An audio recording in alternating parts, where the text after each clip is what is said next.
Hi folks, thanks for joining me for this week's Stillwater tutorial.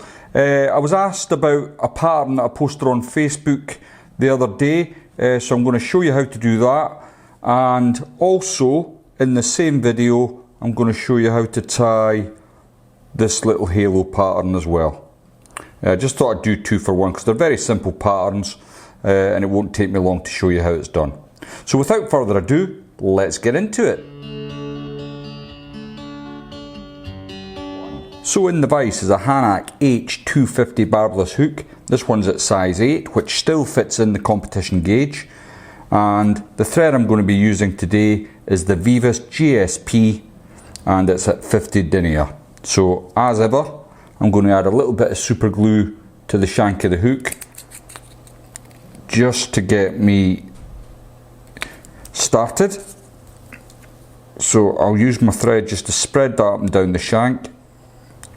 Then catch in just behind the eye and run a few wraps of thread up to approximately where a barb would be on the hook.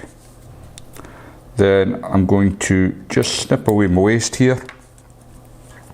And what might not have been apparent from the pictures that I posted on Facebook actually is that this is a FAB. So if I strip the dressing back, you can see I've got some foam coming out the back there.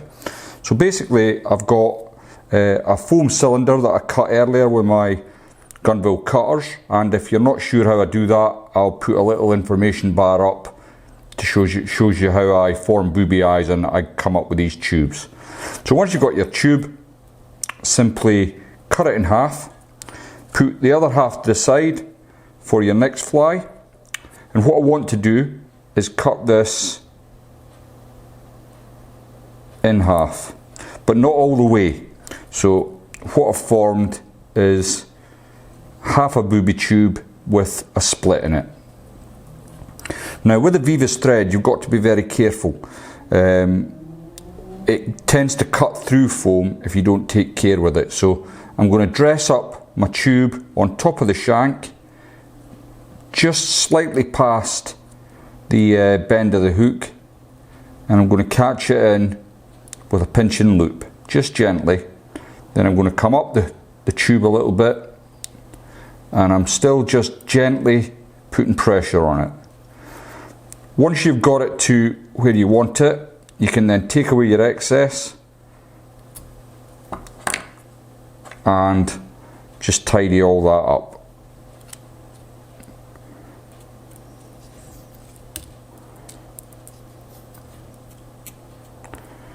So that's looking not too bad.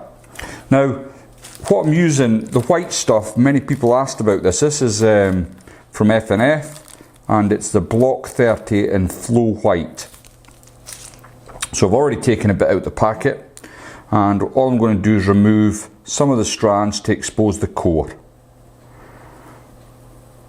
I can then catch that in at the tail end with a couple of turns, and then come down to about halfway up the shank. So next I'm going to sweep all this back with each turn,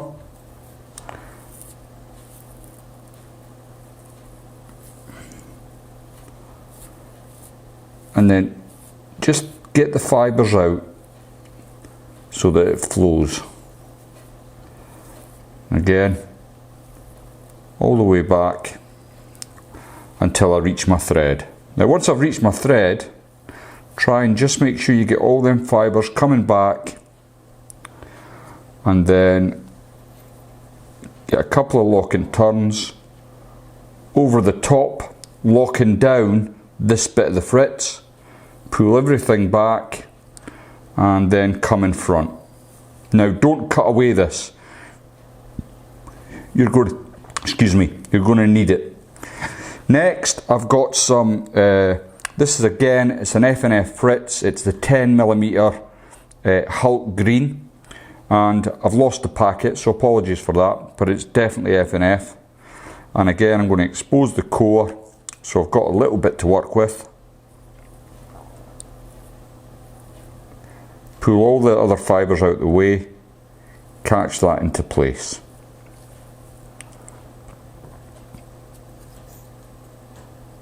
Like so. Okay, so I'm going to bring my thread to about 2 millimeters back from the eye. Next thing I'm going to do is sweep my green back, get one turn on, then I'm going to take up my other bit of block 30 and I'm going to come round, sweeping the green back for one turn. Then I'm swapping hands, so I've now secured the block 30 in my left hand and I've got a hold of the green with my right, and I'm going to again another turn, swapping again, so the green is now gone to my left and the white has come into my right. And then next I'm going to do a kind of half turn. I've swapped the hands again, so the white's now in my left and the green is in my right. I'm going to do a half turn, and I can let go of the white at this point because all that compressed fritz is holding it in place.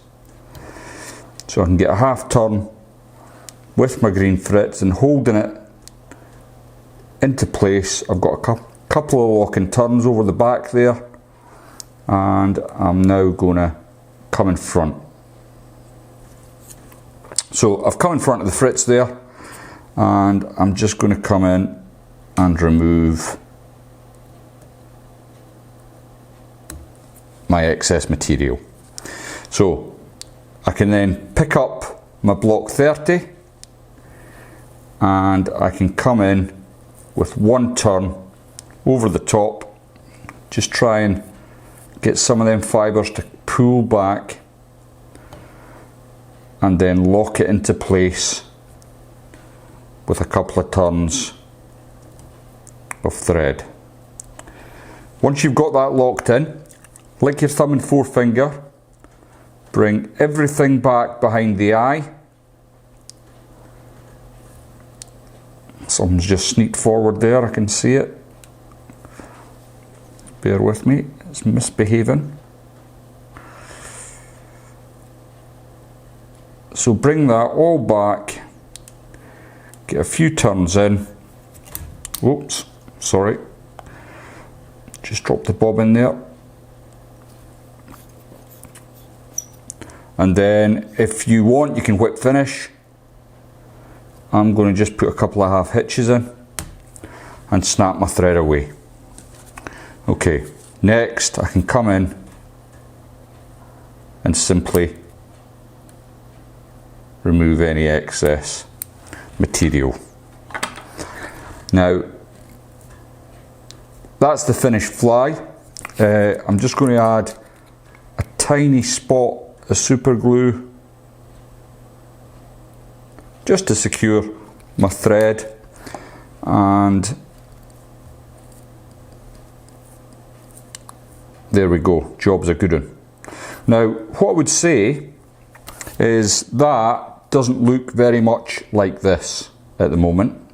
Now the reason for that is what I'd do next is put it into a fly clip and I would run it under a tap, a cold water tap, until it's soaking wet. I'd slick everything back and then I'll leave it to dry, and that's how I end up getting this effect.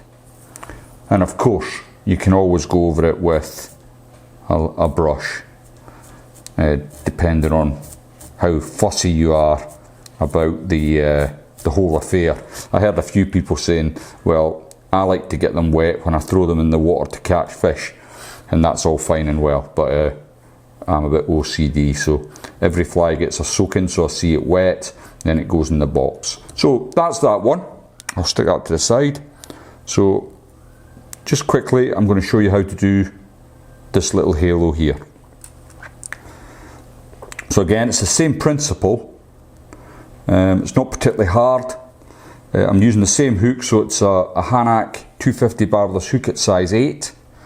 And again, I'm going to just put a little bit of super glue onto the shank of the hook and then bring my thread back to approximately where a barb would be on a hook. Then I can come in and remove that.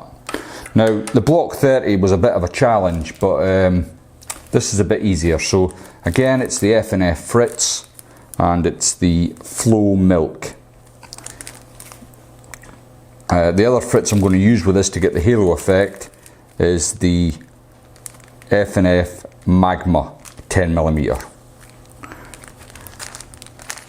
In fact, I better just take a little bit of that out of the packet.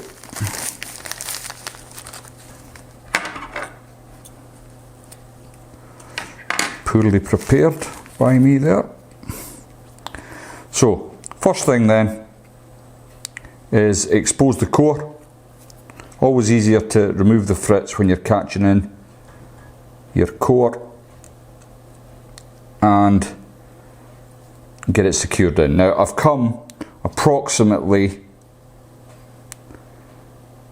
1/8 of an inch back, and what I want to do is get 4 turns of Fritz, this Fritz in. So there's 1, 2, 3, and there's the 4th one. So again, once I've got that turn in, I'm going to bring my thread around to hold it into place. Just takes a couple of turns, bring it all back, and 2 or 3 wraps, and then that can sit out your way. Next, the Magma.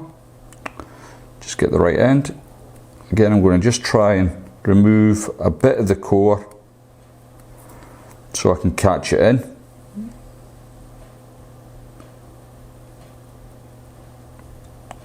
Slick it all back, and then you can catch that in. This is a lot easier than doing the other one, to be fair. Less to contend with. So again, same thing. Over once, swap hands, grab your starting Fritz in your other hand, swap them over, then you can bring that round. And what I want is I want to get 4 turns of the Magma in before I finish. So that's 2. And again, each time I turn, I'm swapping hands. Now this may look quite simple, but it does take a little bit of practice just to get the motion going. So last turn with the Magma this time. I'm going to capture that in, like so. Then I can bring everything back, get in front of your Fritz, and then trim it away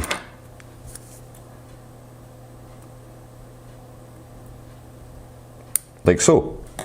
Then pick up your Flow Milk, and you should be able to get at least 2 turns, if not 3,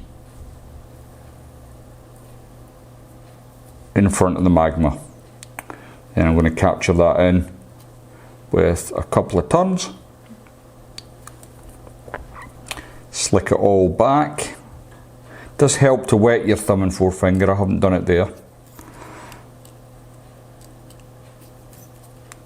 Lock it into place, then come in with your snips,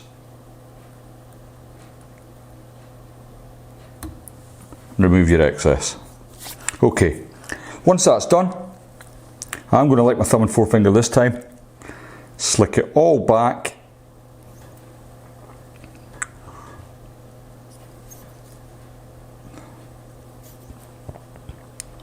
and again you can add a little bit of super glue to your thread just to finish it off.